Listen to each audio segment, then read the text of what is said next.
computer and say, this is a game, play it. Everybody knows what I'm talking about. They have some expectations. They know, okay, I have the mouse, I have the cursor, and so on. I play it. If I say, here, you get a smartphone, go outside, play a location-based game, the expectation is like, what am I doing here right now?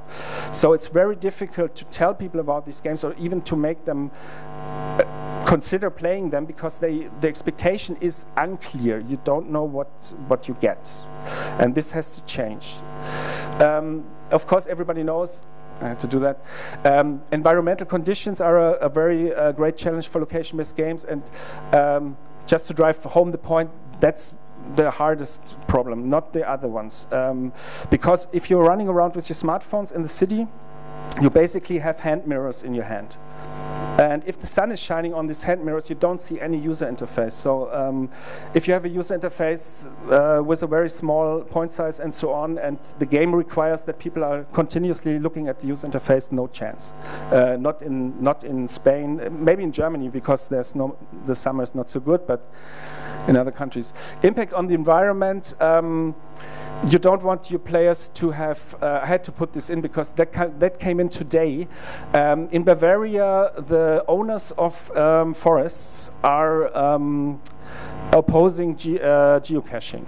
That came in today. I was found this very funny, because of course if people are running around outside and are inside a game, they might destroy things, so you must make sure that your players don't do that, or don't have a negative impact on the environment.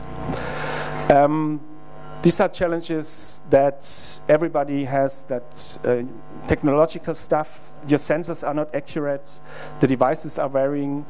This is a very hard challenge because your battery goes down very fast. So if you do a game and you do it like if you schedule your game for 3 or 4 hours, it doesn't work. Battery will be empty. This is another problem. Not only the battery get tired, but the players. After 2 or 3 hours, your grand finale location-based game will fall down because the children are tired and they want to eat and they want to take. So this is a problem. You have to chop up the game into smaller entities, probably. Unpredictability, of course. You cannot patch a game in a live event situation. You have a higher test effort. You have to have a good core game mechanic, which is with every game. Immersion. You don't want to have your players immersed in your location-based game when they have this thing in front of their face. You don't want to do that, because then they become killer games. In Germany, killer games are games. They become really killer games. Target audience making money, I will skip that. If you want to discuss this topic with me, I'm fine. I like that, but not at the moment. So I want to give some hints. How do you develop location-based games? That's an approach that I do. I think first about the space. That's the number one, and then I get down to the idea, genre, mechanic, story, and then I think about how accurate is the location I need for the game. That's like the two most likely questions. And then I need a prototyping platform, and that brings us to one of the questions here. Okay, the other thing is you have to go outside very early. That's also, for those who do that, very clear. I'm jumping over that. Want to talk about implementation a bit. Windows Mobile, I don't know who of you have coded location-based games in Windows Mobile. It was painful. With Android, you have like 2 pages of code, and here is like the code you need. That's the callback that gives you the location, and you get it, and it's very simple. Of course, this is just the beginning of the story, but times have changed, so it's very easy to start prototyping.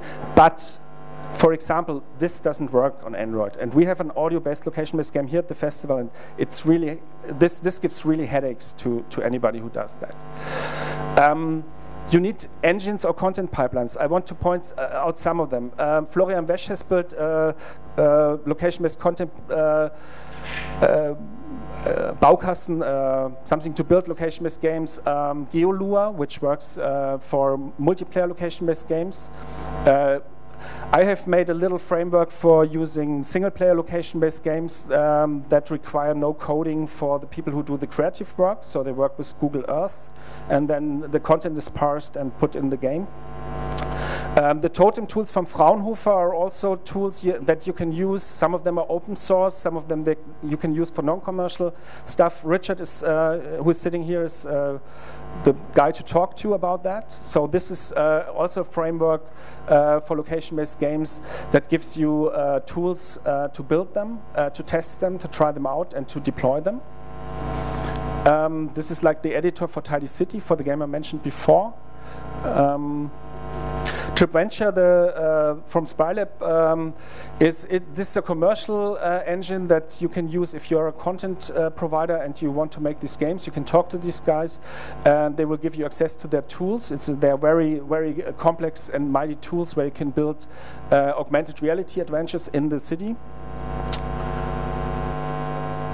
This one was I played around with it like 4 or 5 years ago, where I go from Groundspeak. It had everything you need for building interesting location-based games. It was just sucky. It crashed all the time, and they didn't develop it further, and they didn't open it up for open source, which was very, very unfortunate. So I come to the conclusion and to the manifest, or the answer to the question, what has to happen that we can play location-based games more regularly? So first, we have a name problem because everybody's doing these games and calling it different names. We should start talking about maybe location-based games or some other name you choose, but let's talk about one name. There are people, especially in the United States, who just claim they have invented location-based games 1 year ago or so. I'm getting these messages and I'm thinking, what?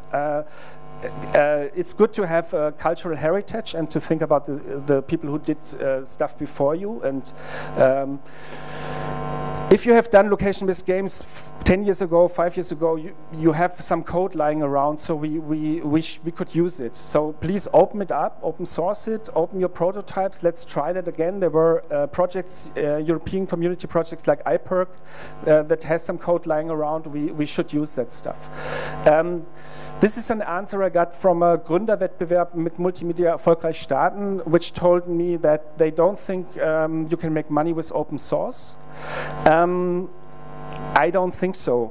Open source your stuff. It would be benefit everybody. Old and new game code, platforms, tools would be awesome. Don't wait for the games industry. Let's close the gap between satellite and Xbox. We need some stuff that gives us precision down to a few meters. I know people are working on that. We should share. We should build a community of people who do these games. I think there is room for all. We can do art, we can do business, we can do everything. There are no limits for location-based games. So this is my last slide.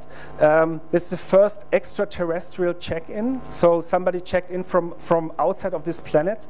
It was done in Foursquare in October 2010, and John Wheelock, the astronaut, checked in on the International Space Station. So there's no limit for location-based games, and with that, I thank you. Sorry for having too much time.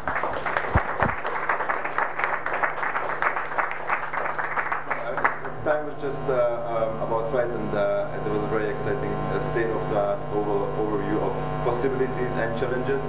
I'm very grateful for that, and we have still some minutes for 1 or 2 very short remarks or questions from the audience.